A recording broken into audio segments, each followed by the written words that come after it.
The crowd, of course, is very diverse. There are people here for many, many different reasons. But the bottom line is that there's a lot of just more frustration, anger.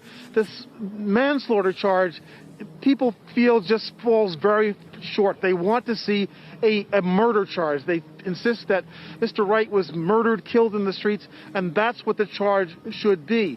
They're also calling, in some cases, I was talking to some of the leaders of the protests earlier today, they want to see a special prosecutor take over this case, an independent person appointed by the state attorney general, not the local county prosecutor who has been assigned the case, who they feel is too close to law enforcement to really prosecute this case in the way that they want to see it happen. There also today earlier there was a group of state legislators who have a long list of reforms that they want to see passed in this state, including an end to qualified immunity, which protects police officers.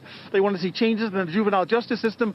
And I don't want to get into the minutiae of it too much, but the point is that there are a lot of concerns here that go beyond the Daunte Wright case and go beyond even the George Floyd case.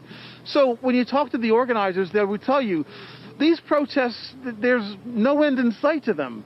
It's going to go on, regardless, perhaps even of the outcome of the George Floyd, of the Derek Chauvin case regarding George Floyd, because people here feel that there's just an endemic problem that's racially based with policing in this state.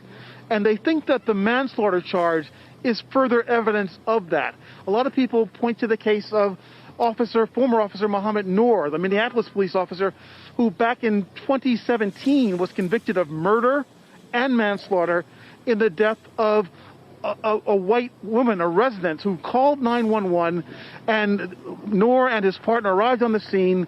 He opened fire from his squad car when the woman approached, thinking that he and his partner were being threatened. It was a mistaken incident, they would say, he would say. But he was convicted and sentenced to 12 and a half years in prison.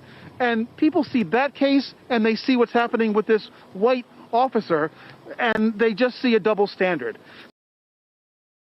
Hey, thanks for watching our YouTube channel. You should know that you can follow today's top stories and breaking news and catch up on your favorite MSNBC shows all in one place. Download the NBC News app today.